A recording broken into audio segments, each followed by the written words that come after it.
Bueno, ya tenemos los tejidos conectivos generales, ahora vamos con los tejidos conectivos especializados.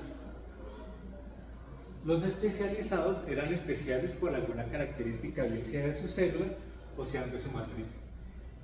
En las clases dijimos que en algunos textos, de hecho, el tejido adiposo lo consideran especializado por la gran cantidad de funciones que cada vez se van describiendo más claramente. Pero dijimos que había dos tejidos conectivos en una clase, hablamos de los de sostén, que se referían a dos, al hueso y al cartílago. Entonces pongámoslo acá. Cartílago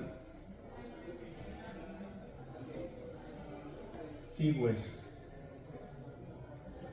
El cartílago era un tejido avascular que tenía condroblastos, condrocitos.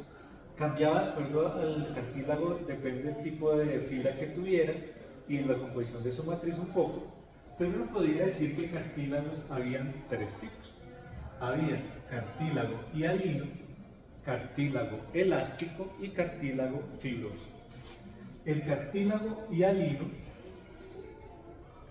se caracterizaba por tener colágeno tipo 2. Había más tipos de colágeno, 5, 9, 10, 11, pero el más importante era el 2.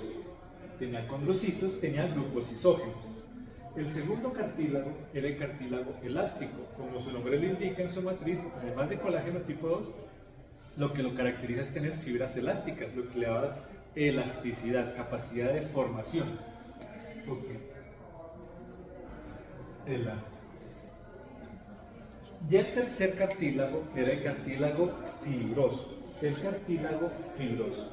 El cartílago fibroso era un cartílago que se parecía mucho a un tejido conectivo denso regular porque soportaba tensión, pero además tenía características del cartílago, como cuáles, como el condritin sulfato, glucosaminoglicanos, condrocitos, condroblastos, listo, estaban en los discos intervertebrales y tenía capacidad de soportar compresión y soportar distensión o tensión como tal.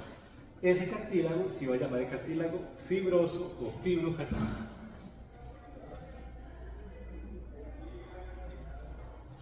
Con el hueso la situación era mucho más fácil. La situación era, el hueso es compacto,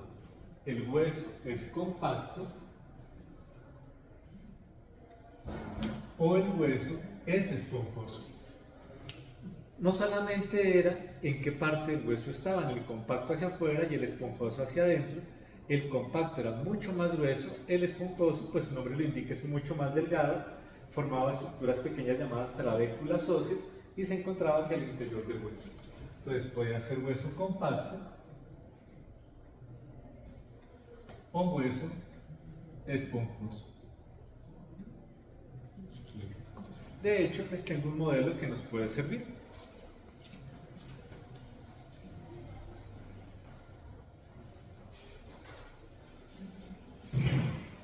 Este modelo lo vieron con algunos de sus compañeros. Este es un modelo de un hueso en un corte transversal donde veían toda esa estructura gruesa del hueso compacto con osteonas, rodeado de periósteo, y en su interior, hacia el centro del hueso, había un hueso mucho más delgado, que aquí lo tenemos, es el hueso esponjoso. Ok, sigamos con los demás tejidos. Ahora, el siguiente tejido conectivo especializado iba a ser la sangre. No subdividimos la sangre. No podemos decir que hay distintos tipos de sangre. De pronto se puede clasificar desde el punto de vista inmunológico, si tienen ciertos antígenos o no, si tienen el RH, no lo tienen. Pero en términos histológicos la sangre no se subdivide. Entonces pongamos el tejido sanguíneo.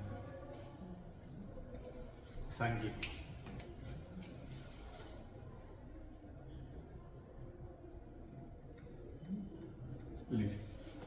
Otro tejido que no lo vimos durante estas sesiones, lo vamos a ver en otro área, se llama el tejido hematopoyético.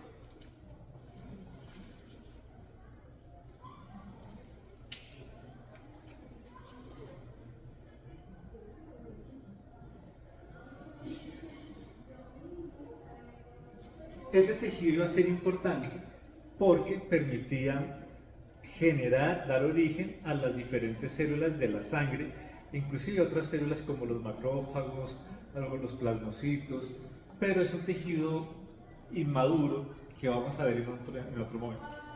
El último tejido conectivo especializado era el tejido linfoide. Decíamos que era un tejido donde al tejido conectivo, por ejemplo el laxo, era invadido por linfocitos. Esos linfocitos invadían porque necesitaban proteger ese órgano que era muy expuesto, por ejemplo, o porque la función del órgano necesitaba tener gran cantidad de linfocitos para poder defender, digámoslo de esa manera. El tejido linfoide se ordenaba de varias maneras, o formaba esferas de linfocitos, que se llamaba tejido linfoide nodular, o no formaba esas esferas, ¿listo? Y se llamaba difuso. Cuando formaba las esferas, vuelve y juega, nodular. Listo. Ok. Difuso y nodular. Ok. En los nodulares había linfocitos T helper, que eran los que presentaban siempre y dirigían la respuesta específica, pero también había gran cantidad de linfocitos B. Nodular, linfocitos B. Parecían bolitas de linfocitos B. Obviamente no es por eso. Ahora, el tejido linfoide difuso tenía T helpers, siempre van a haber T helpers, pero lo que más tenía eran linfocitos T citotóxicos, que eran muy importantes para defendernos también contra distintos tipos de agentes. Okay. Y con esta forma terminamos todos los tejidos conectivos. En el siguiente video vamos a recordar cómo se clasificaban los tejidos musculares.